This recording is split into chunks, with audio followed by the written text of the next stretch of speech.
Et bienvenue à la leçon sur la méditation. Et donc, j'aimerais commencer par te raconter ma rencontre avec la méditation. J'avais j'avais entendu parler, et puis quand j'étais étudiant, j'étais dans un collège bénédictin, et donc on nous demandait d'aller méditer à l'église, mais je ne comprenais pas ce que c'était. On s'asseyait, on faisait rien, et on ne m'a jamais expliqué ce que c'était. Donc, je sentais bien qu'il y avait quelque chose qui était intéressant, mais je ne comprenais pas. Et puis, un jour, donc, quand j'avais vendu mes sociétés, que je cherchais à comprendre, et je me suis dit, bah, tiens, j'avais envie d'aller voir qu'est-ce que c'est la méditation. Et je commence à m'intéresser. Je tombe sur un site web, dhamma.org, qui parle de la méditation vipassana. Je lis le descriptif, ça m'a l'air très sérieux. Je me dis, OK, on y va. Et donc, je pars, et ma première vraie rencontre avec la méditation, c'est 10 jours de méditation en silence, où tu fais rien d'autre pendant 10, 11 heures par jour, de t'asseoir et méditer. Et puis là, bien sûr, j'apprends une technique, d'abord anaprana, on parlera, comment respirer, mettre l'attention, focaliser son attention, concentrer son attention, et puis après, vipassana, où tu vas observer tes sensations, ce qui se passe dans ton corps. Et là, je découvre que j'ai un corps impressionnant. Je n'avais jamais pris conscience que j'avais un corps et que c'était une machine tellement puissante. Et donc, c'est le début de ma méditation, de mon chemin méditatif. Assez intense que, par contre, je recommande. Ça fait partie pour moi des cadeaux de la vie, des grands cadeaux que je me suis fait dans ma vie, c'en est un. C'est pas un chemin tout à fait innocent. C'est comme le travail que tu fais avec moi. C'est un chemin qui demande de l'énergie, de l'attention, de la volonté. Mais combien ça génère du savoir, de la prise de conscience, de la connexion. Donc, je recommande Vedanta par Goenka. Méthode de Goenka, c'est la méthode de Bouddha que Bouddha aurait laissée, la plus pure possible. Il y a plusieurs centres dans le monde entier. Dhamma, dha2ma.org, et tu vas trouver ce qu'il faut. Donc, venons maintenant, j'ai envie de partager mon écran pour parler d'un autre de mes guides qui s'appelle Sadhguru, qui s'appelle Om Swami. Et puis, Om Swami a écrit un article en rapport avec cette illustration, et donc qui illustre le chemin que va parcourir le méditant et qui commence par en bas à droite, où le méditant sort de sa maison. Et puis, je vais me permettre de lire ce que l'article que j'ai traduit en français, qu'avait écrit Om Swami. Et il dit la chose suivante. Donc, si on examine attentivement l'image de la publication, on trouvera 3 artifices clés, c'est-à-dire un moine, un éléphant et un singe. Et tout au long du chemin, on va les retrouver, les 3. Et puis, il dit de plus, le moine tient un nœud coulant et un aiguillon. Le moine représente le méditant sur le chemin venteux de la méditation, où, jusqu'à ce qu'il soit maîtrisé, il n'y a pas 2 jours pareils. Certains jours, vous expérimentez une bonne méditation et d'autres fois, c'est le contraire. L'éléphant représente la morosité et le singe représente l'agitation. L'aiguillon et le nœud coulant représentent la vigilance et l'attention dans la méditation. C'est clair qu'on ne voit pas tellement le nœud coulant et l'aiguillon. Il faut vraiment voir ça grand. Donc, il va distinguer 9 étapes. Donc, la première étape, le méditant est comme un bateau qui est dans un océan turbulent. Il n'a pratiquement aucun contrôle sur l'esprit. La concentration à ce stade se retrouve partout à la dérive où les pensées l'amènent. Le singe et l'éléphant perturbent constamment la méditation et le méditant a du mal à les apprivoiser.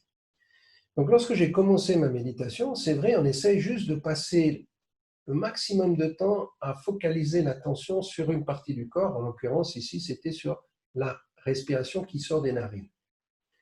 Et c'est constamment, le mental vient et perturbe. Donc ça, ce sont le singe et l'éléphant qui viennent perturber.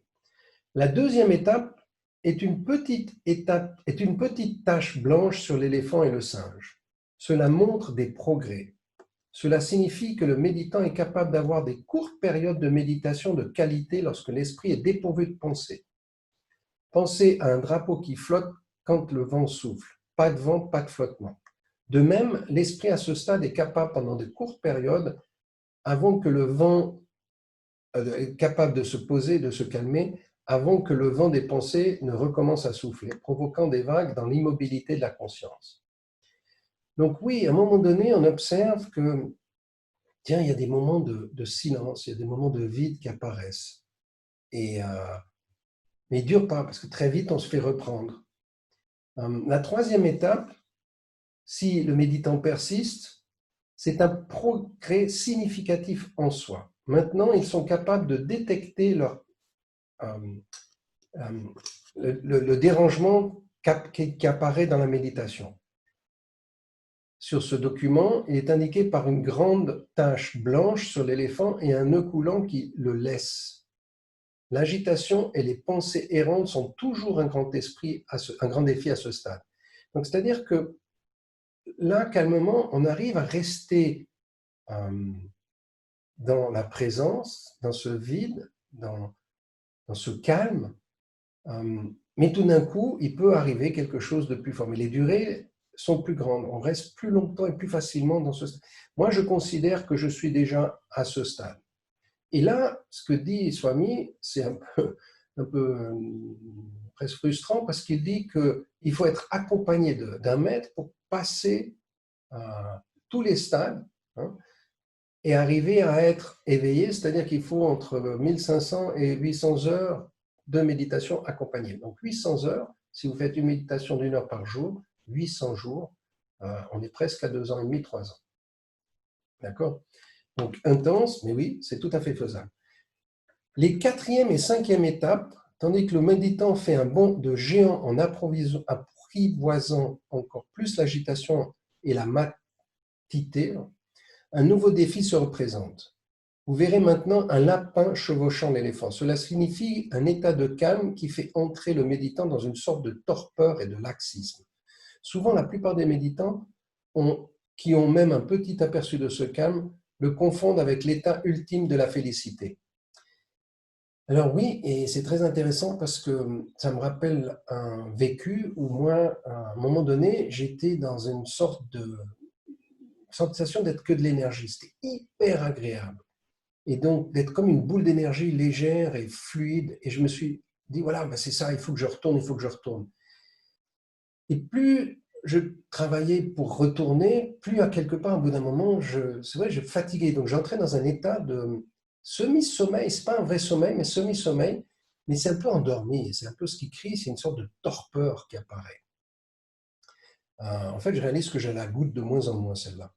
La 6e étape, le moine peut être vu conduisant à la fois le singe et l'éléphant, mais les animaux ne sont pas encore entièrement blancs. Cela signifie que le méditant les a surtout apprivoisés.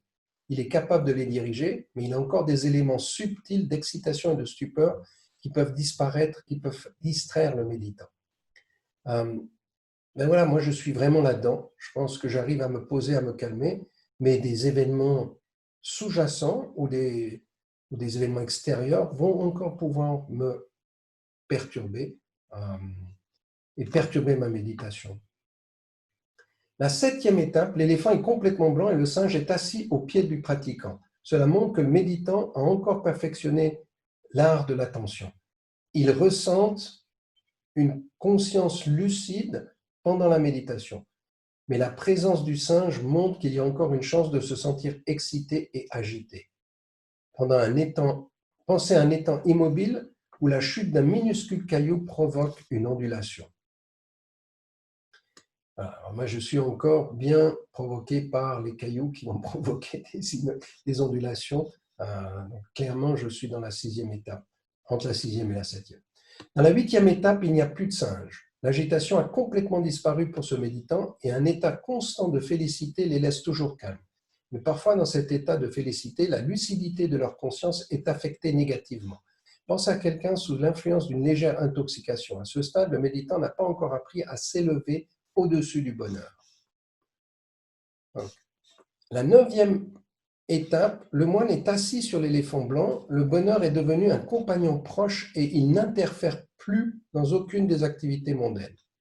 Toutes les batailles mentales et émotionnelles cessent, la guerre des pensées s'arrête et il n'y a pratiquement aucun effort de méditation maintenant. Le méditant est devenu la méditation. Voilà, ça, j'espère y arriver personnellement un jour, mais je sais qu'il va falloir que je me donne encore plus, que je me dédie encore plus à la méditation pour y arriver. Les étapes au-delà montrent le moine chevauchant l'éléphant. Celles-ci indiquent d'autres dimensions de l'existence. Le méditant est toujours calme, demeurant dans le bonheur. Toute lutte ou stress intérieur disparaît complètement. Le méditant est appelé au-delà de la méditation. Bouddha dit un jour, celui qui connaît la réalité d'une chose connaît la réalité de tout. Cela s'applique à ce méditant. Et donc pour moi, le méditant qui arrive à ce niveau-là, il est dans l'éveil, il est dans cette conscience de qu'est-ce qu'est la vérité, comme l'expriment les bardos des Bouddhas que j'avais expliqué dans la conscience. Donc pourquoi je partage tout ça? C'est vraiment pour dire qu'on est dans un chemin de conscience, on est dans un chemin de méditation. La méditation étant un outil qui nous permet de devenir de plus en plus calme et d'entrer dans ce que j'appelais cette connexion avec l'énergie universelle. Et plus j'arrive à créer le vide, plus j'arrive à laisser cet espace vierge, plus je suis dans un esprit de félicité, de conscience, d'éveil 100%. Et c'est un chemin. Et c'est un chemin qu'il faut marcher longtemps ou pratiquer. En fait, pas si longtemps quand on pense. Je disais, en 3 ans, 1 heure par jour, c'est faisable. Donc, il suffit de le faire un peu sérieusement. Good. Donc, on va parler de différentes techniques ou pratiques méditatives, parce qu'il n'y a pas que la méditation assise bouddhique, il y a plein d'autres choses. Déjà, juste la relaxation, un massage peut être un état méditatif. Une prière, et c'est vraiment une prière qui est faite en conscience, en calme, en plus dans un environnement, que ce soit dans un lieu de culte, de prière, c'est un état méditatif. Les mouvements qui sont faits en conscience, lents, comme on va les trouver dans le yoga, comme on va les trouver dans le tai chi ou le qigong, sont exactement aussi des états méditatifs.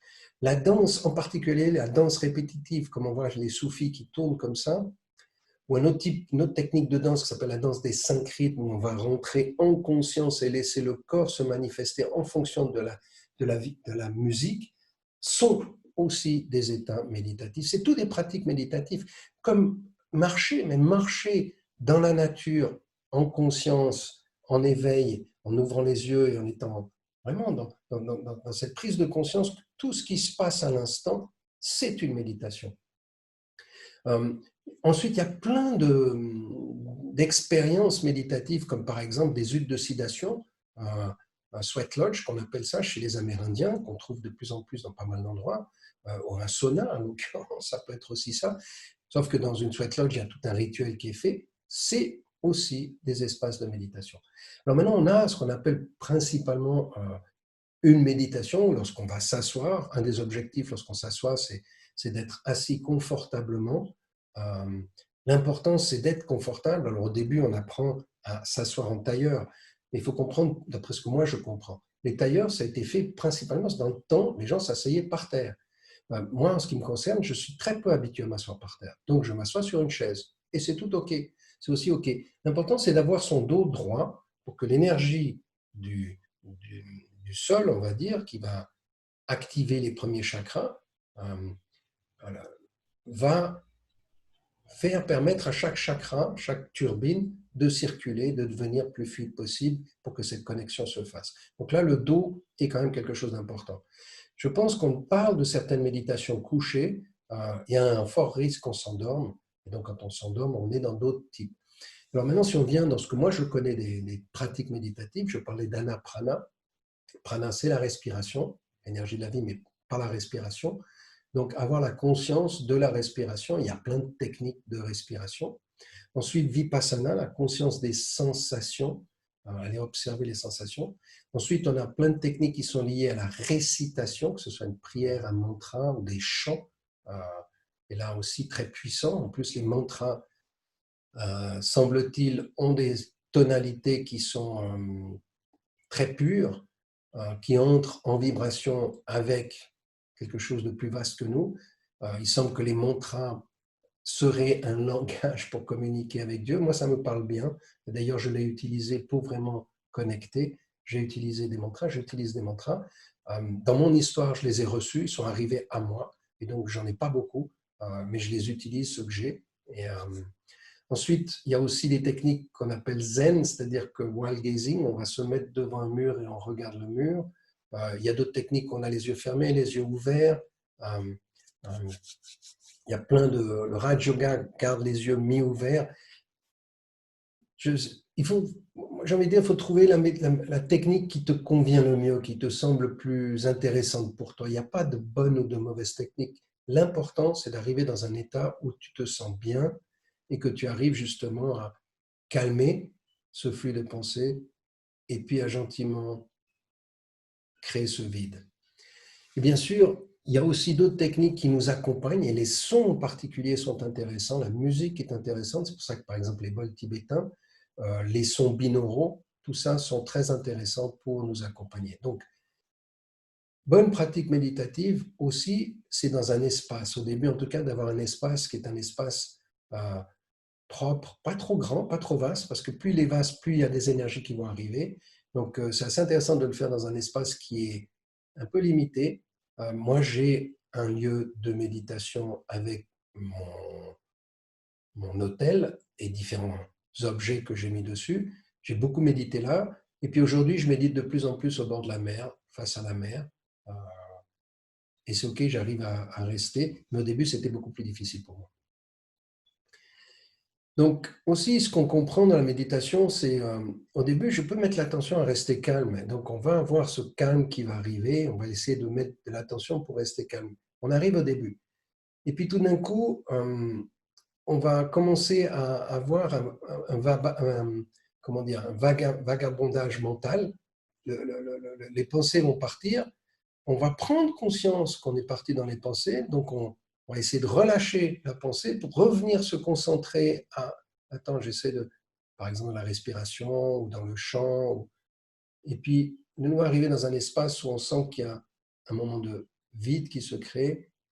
Et hop, on est repris par une pensée. Et hop, on reprend conscience qu'on a pris la pensée, on la lâche, on met l'effort, et ainsi de suite.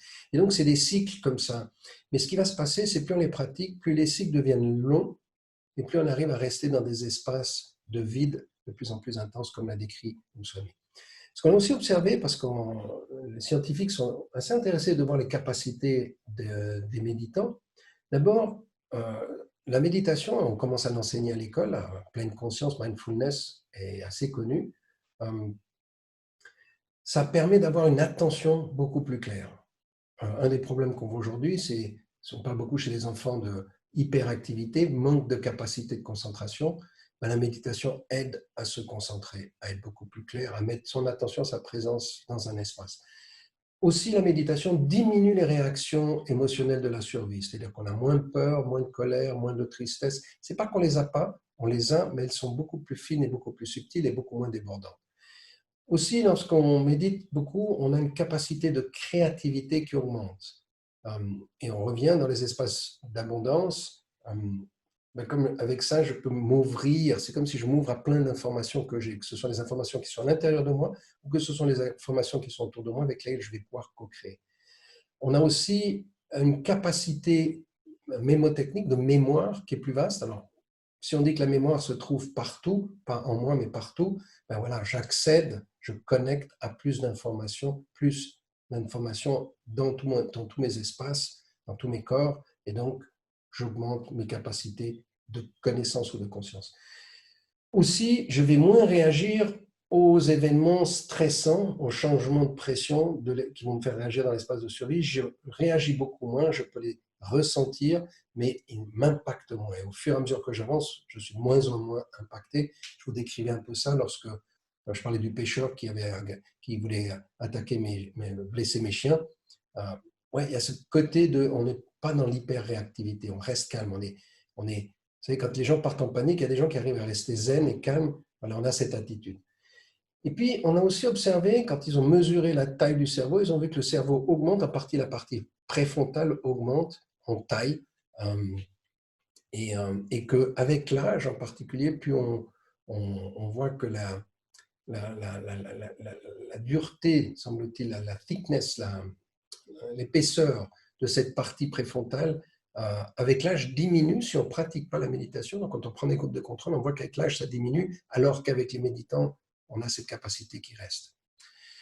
Donc, quelques recommandations quand on médite. La première chose, c'est d'être doux avec soi-même, ne pas se forcer. Moi, personnellement, et je ne suis pas le seul à penser comme ça, et je prends des renseignements de ce que me disent des guides, fais-le en douceur et bienveillance. Ne sois pas dur avec toi-même, sois indulgent, bienveillant. C'est-à-dire qu'on va faire le mieux qu'on peut. Il n'y a aucune méditation qui est la même, aucune qui est bonne ou mauvaise. Elles sont ce qu'elles sont. Et donc, des fois on arrive, des fois on n'arrive pas, ou des fois on est super content, des fois on n'est pas content. C'est égal, ça fait partie. Donc l'important, c'est d'être sincère et d'honnête avec ce qu'on est en train de vivre, le vécu qu'on va vivre, de l'accueillir et de le vivre pleinement comme il est. Je pense que ça, c'est le plus important. Moi, je suis contre ceux qui forcent, qui vont dans l'effort, et j'en ai vu plusieurs faire ça. Je sais me tenir, je suis dur, je pense, puis au bout d'un moment, tout ça, ça casse, parce que on va justement, l'intention, c'est d'être dans la fluidité, d'être dans l'ouverture, pas dans la rigidité. La respiration, c'est l'ancrage, c'est l'outil, c'est l'énergie, c'est tout. Donc vraiment, prendre conscience de la respiration, c'est le moyen le plus simple pour garder cette conscience. Et lorsqu'on a un peu des difficultés, revenir à la respiration, c'est vraiment l'outil le plus simple. Lorsqu'on commence à avoir un peu de sommeil qui vient, hop, on revient dans la respiration. Lorsqu'on a des pensées qui partent, hop, on revient dans la respiration. C'est très, très simple à utiliser. Et puis, bien sûr, comme je vous l'ai dit, ça prend du temps. Donc, plus je pratique, plus, comme chaque chose, plus je vais avancer. Au début, peut-être qu'il faut un peu de discipline pour commencer. Moi, je ne recommande pas pour ceux qui commencent d'en faire trop. Il vaut mieux se dire, OK, je fais 5 minutes, 3 minutes, 10 minutes, 20 minutes, et puis je les fais quand je peux, et puis je fais plusieurs fois peut-être dans la journée. Beaucoup plus intéressant que de dire, non, non, je m'oblige à faire 1 heure le matin, 1 heure le soir. Certaines pratiques, certaines techniques demandent ça. Personnellement, moi, ça ne m'a pas marché. Et puis, personnellement, c'est très intéressant pour moi de faire une routine de méditation le matin. Je le fais lorsque je me réveille, je me pose et je prends un moment pour moi et je médite. Des fois, dans le soir, il m'arrive, même des fois couché, je vais prendre un moment de méditation, 5 minutes, 10 minutes, c'est égal, avant de m'endormir. En même temps, je fais aussi un exercice de gratitude. Donc ça, c'est des outils qui sont assez simples. Et puis, quand on est pris par des émotions ou quand on voit qu'on a de la peine, c'est OK, on ne va pas se battre. Il vaut mieux se dire, OK, voilà, là, je ne me sens pas, maintenant j'ai de la peine, j'ai autre chose, j'ai quelque chose dans ma tête, je vais faire ces choses-là. Et puis après, je me pose et je reprends la méditation. Voilà. Un grand maître hindou dit, ou de méditation, a dit la chose suivante. Au début, rien n'est venu. Au milieu, rien n'est resté. À la fin, rien n'est parti. Je le répète parce que c'est tellement, tellement magnifique. Au début, rien n'est venu. Classique, je comprends rien, je sens rien. Au milieu, je comprends, je sens, mais ça reste pas. Il faut chaque fois que je m'y remette. Et puis au bout d'un moment, ça ne part pas. Ça reste l'état méditatif complet, comme l'avait décrit Om Swami. Je vais repartager mon écran parce que là, il y a en psychologie, actuellement en psychologie en particulier énergétique, se pose la question de classifier la méditation. Et je viens de trouver une classification assez intéressante. Donc, on voit qu'au premier niveau, le bas de la pyramide, c'est arriver dans cet état de relaxation, de conscience du corps, où on active notre parasympathique et on augmente nos sens. Pour après travailler justement sur la concentration, où on devient plus conscient de nos pensées, où on devient plus conscient de lâcher les pensées, où d'un côté on peut être relativement posé, stable, et d'un autre côté, hop, on est de nouveau pris, d'avoir cette conscience. Et dans cet espace-là, l'attention est beaucoup mise sur je me concentre soit sur une prière, soit sur un mantra, soit sur la respiration, soit sur les sensations du corps. Puis au bout d'un moment, il y a quelque chose qui se passe, on a ce vide qui arrive, hein, et dans ce vide, dans cet espace de calme et de vide, ping, les inside, l'inspiration arrive, le savoir arrive, nous pénètre, les informations arrivent. Et plus on pratique, plus on a conscience de cette capacité de recevoir ces informations. Et des fois, elles ont du sens parce qu'elles reviennent en lien avec ce que je suis en train de vivre et confirment ce que je suis en train de vivre. Puis des fois, c'est des informations qui sont complètement hors du normal, du paranormal, qui me viennent. Et c'est là qu'on a les fameuses clairvoyances ou clairaudiences ou capacité de ressentir quelque chose qui vient, on ne sait pas d'où. Et puis le prochain niveau, c'est la non-dualité. Ben ça, on sort de cet espace où on a conscience de la matrice, on va dire, on est conscient que ça existe et donc on est sorti de la dualité, on rentre dans cet espace gentiment pour terminer dans l'espace de oneness, d'union, d'amour inconditionnel. Et j'aime bien donc ce schéma qui explique très bien ce que j'ai essayé d'expliquer dans ce que j'ai parlé de la conscience. Alors, j'aimerais vous partager une chose que m'a enseigné un monsieur ici, il s'appelle Brother Dharmanan. Ce monsieur médite beaucoup, il est prof d'école et pour moi, il est d'une très très grande sagesse. Et un jour, il nous parle un peu de ce que c'est que la méditation. Donc, il fait un long, long moment de silence. Et puis, il termine en disant, toutes les réponses sont dans le silence. Et donc, vraiment, à goûter à cette qualité de silence, de vide, pour y trouver les réponses, le fameux insight, le fameux intuition. Et c'est vrai, c'est là que ça se passe. Or, quand on est activé, quand on est en train de courir, comme on court aujourd'hui dans le monde, et qu'on n'a plus de moment pour arriver à se poser, comment on veut prendre les bonnes décisions, comment je veux savoir. Et je revenais quand je disais le pape, discernement, savoir où est-ce que je vais sourcer mes informations. Si les sources de mes informations, de mon insight, de mon inspiration, elles viennent de l'énergie universelle, je pense que je vais faire le bon pas. Si par contre elles viennent de la matrice, de mes peurs, de mes croyances limitantes, ben non, je ne vais pas faire le bon pas. Voilà, simplement dit. Mais alors, moi, pour les guerriers phares, je propose une technique qui est valable pour moi et volontairement, je la décris un peu en détail, mais après, au fur et à mesure que la pratique, on peut passer beaucoup plus vite.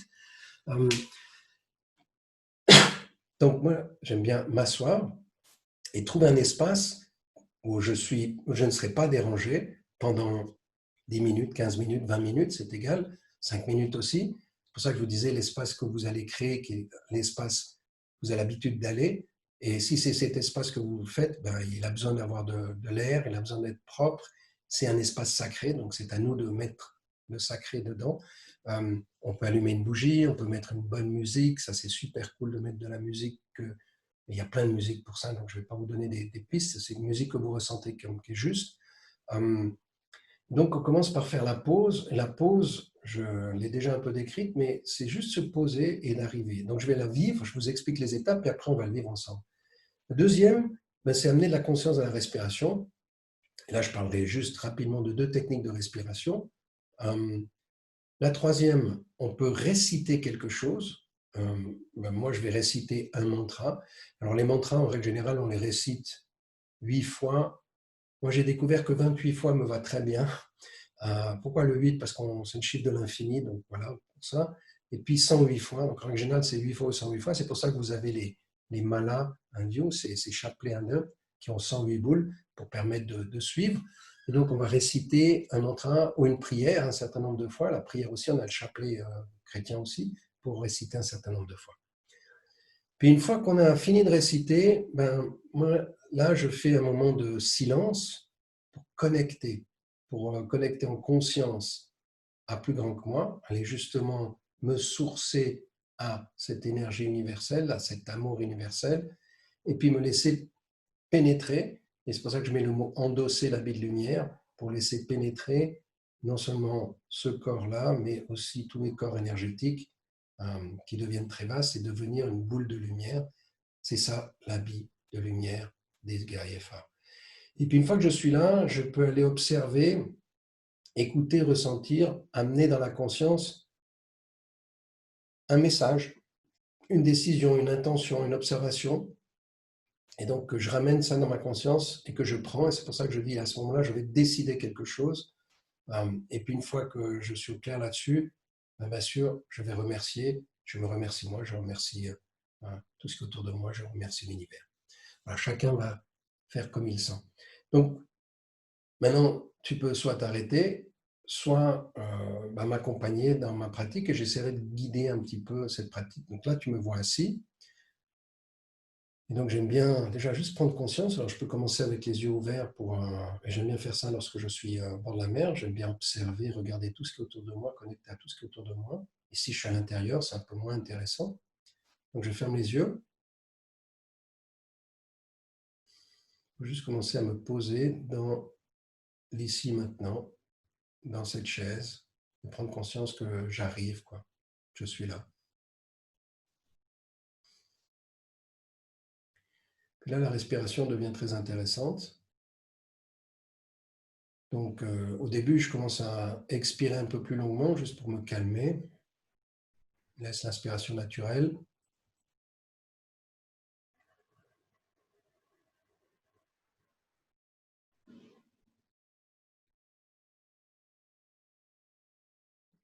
Voilà, et très vite, je ressens que mon rythme est plus cohérent et je ralentis en fait. Et puis ici, je peux commencer à pratiquer une technique de respiration qui est de mettre les deux doigts sur le troisième œil. Avec le pouce, je ferme une narine pendant que j'inspire avec l'autre narine. Une fois que j'ai terminé d'inspirer, je ferme. L'annulaire, je l'utilise pour fermer, j'ouvre avec l'autre. Comme ça, je passe d'une narine à l'autre. Donc, je peux inspirer de la narine droite, expirer de la gauche, inspirer de la gauche, expirer de la droite, inspirer de la droite et ainsi de suite. Donc, j'aime faire ça un petit moment. Des fois, je compte, des fois pas. C'est juste pour un peu concentrer mon attention sur la respiration. Et le fait de mettre les doigts sur le troisième œil, énergétiquement, c'est aussi intéressant.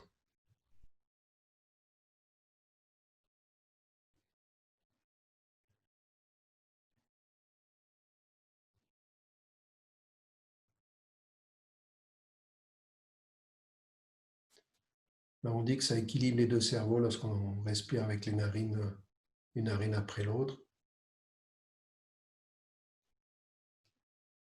Et puis au bout d'un moment, on peut même s'amuser à enlever les doigts et le faire juste avec la pensée. Et on verra qu'on arrive à respirer d'une narine et passer avec l'autre narine.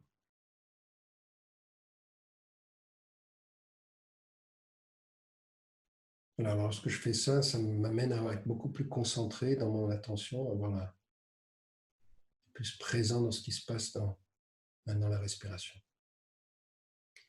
Et puis il y a une autre technique, Kalachapi, je crois que ça s'appelle respiration du feu, c'est-à-dire qu'on va contracter le bas du ventre, le nombril, et l'amener sur le dos, le bas du dos. Comme ça, on active en fait les parties inférieures de nos chakras pour monter l'énergie. Et en règle générale, ce que ça fait monter la Kundalini aussi. Donc,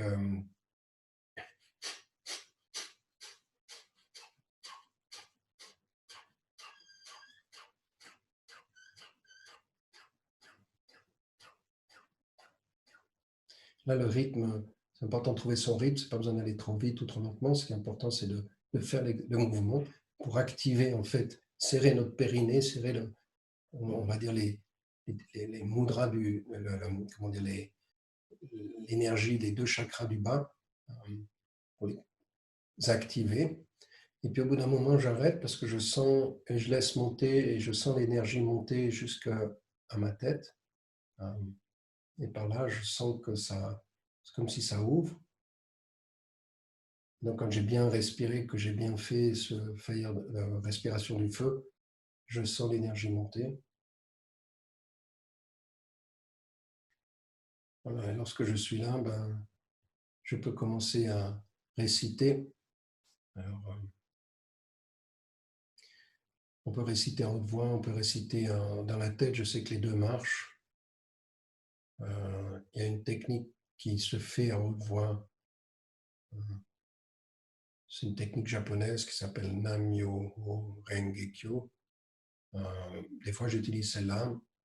Sinon, j'en ai un autre. Moi, j'ai un mantra qui s'appelle Kailarem Masakalarem Sakalarem, que j'ai reçu les deux, je les ai reçus de maître, on va dire. Donc, cela, je les raconte dans ma tête.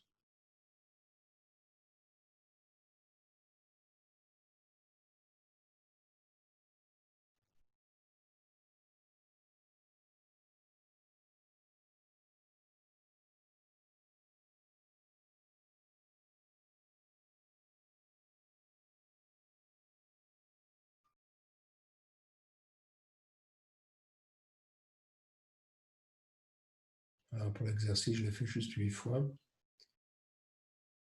Puis, une fois que je suis là, je me pose juste, je m'ouvre. Alors, ce qu'on peut aussi faire, et de temps en temps, j'aime bien faire ça, c'est que à ce moment-là, je mets l'attention dans mes plantes des pieds. J'aime bien être pieds nus et ressentir des vibrations sur toute la plante des pieds.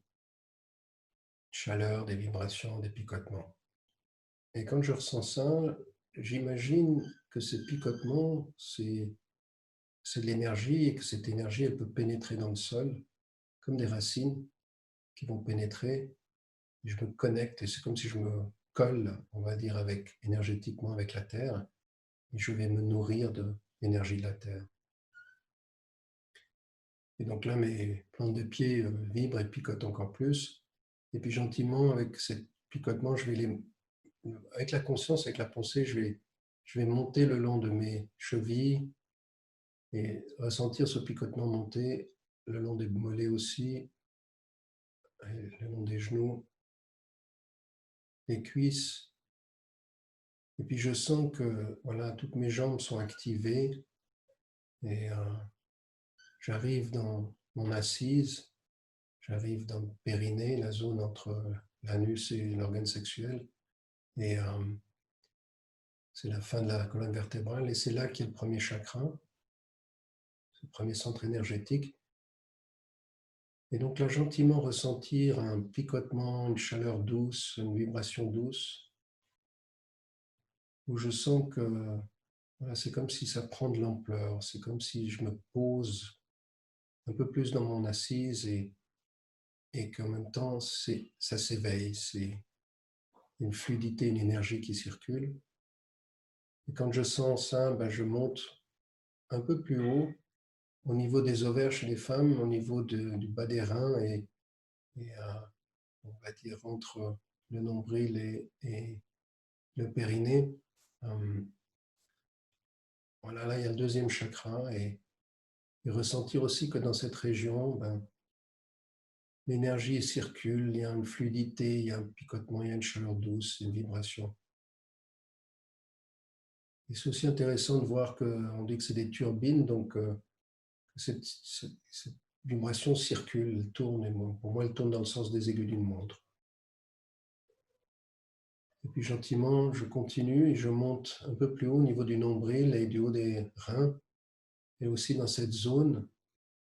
Comme moi, j'ai un ventre qui est assez important, j'imagine que c'est une zone assez vaste, et cette énergie remplit toute cette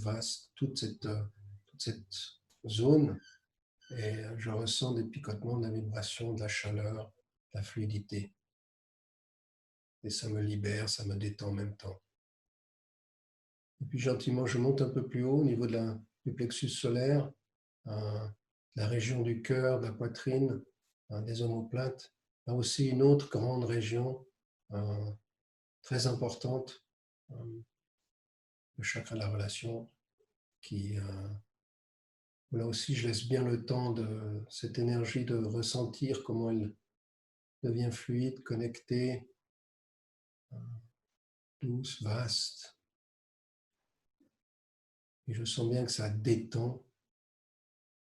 Et selon comment j'étais un peu dans la journée, il se peut des fois que j'ai un peu mal au plexus, parce que c'est comme si cette partie devant s'ouvre.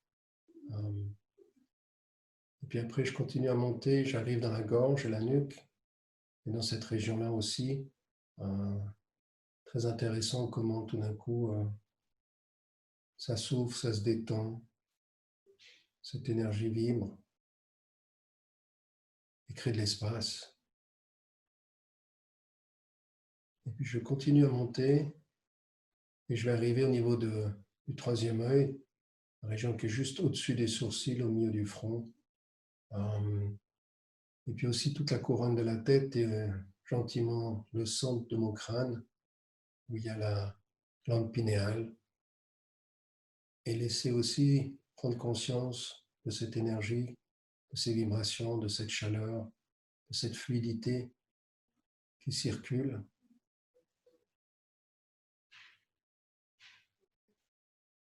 Une fois que j'en ai bien conscience, je continue à monter, j'arrive au niveau de la fontanelle, au sommet du crâne. Et là, je sens la chaleur, je sens cette région qui s'ouvre. C'est comme si une porte s'ouvre et là, je connecte à ce qui est plus grand que moi. Et là, je peux mettre un soleil très très loin dans l'univers, je peux mettre une lumière, je peux mettre de l'amour. Et c'est comme si des rayons euh, pénètrent en moi. Et ces rayons rentrent par l'intérieur de mon corps, par le centre tout d'abord, va descendre comme ça, va descendre comme un serpent, le long des chakras, jusqu'au périnée. Et puis après, j'aime bien imaginer que c'est comme du miel qui coule le long de mon corps, un miel d'amour, un miel de lumière, et qui va envelopper mon corps, le corps physique, et qui le détend. Voilà, depuis le haut jusque tout en bas. Et puis après, j'ai aussi les autres corps, les corps énergétiques. Alors j'imagine une bulle qui commence à 3 mètres devant moi, et que cette bulle, aussi devant moi, ce miel de lumière, d'amour coule et enveloppe cette bulle 3 mètres devant moi, 3 mètres derrière moi aussi, 3 mètres à droite, 3 mètres à gauche, pénètre loin dans la terre, 3 mètres aussi, et puis me protège aussi, ou enveloppe jusqu'au-dessus de ma tête, c'est-à-dire 3 mètres au-dessus de ma tête. Et quand je me sens bien là-dedans, je peux aussi imaginer que cette boule est beaucoup plus vaste et encore beaucoup plus loin devant.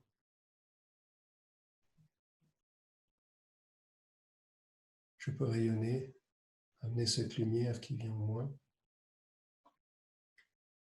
Puis plus loin derrière aussi, beaucoup plus loin derrière, beaucoup plus loin à droite, beaucoup plus loin à gauche, beaucoup plus loin dans la terre et beaucoup plus loin dans le ciel. Et voilà, maintenant je suis avec l'habit de lumière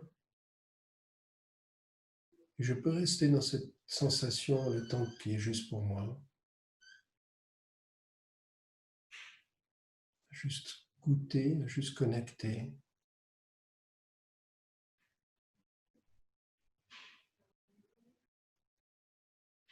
Dans ce vide.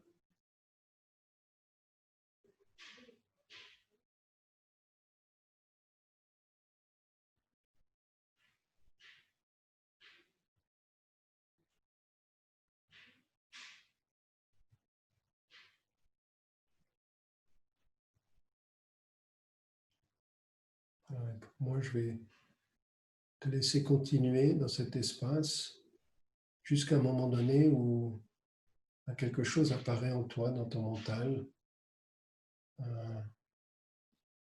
soit une décision, soit une question, soit une confirmation, soit une affirmation, quelque chose d'un ordre d'un savoir. Et puis quand ce savoir est là, ok, je le prends, et je sais que c'est ce qui va me guider dans la journée, dans les prochaines heures.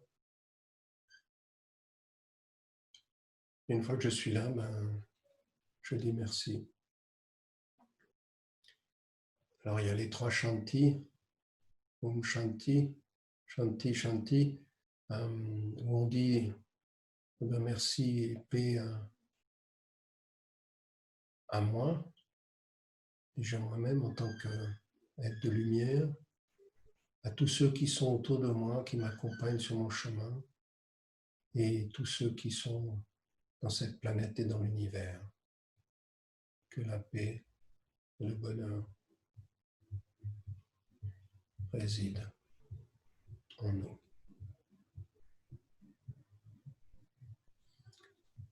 Voilà, et moi je te dis merci pour avoir suivi cette méditation avec moi et m'avoir soutenu parce que je sens malgré tout ta présence, même si ce n'est pas dans l'instant, moi j'ai senti vraiment une présence soutenue. Merci et à très bientôt pour la prochaine étape.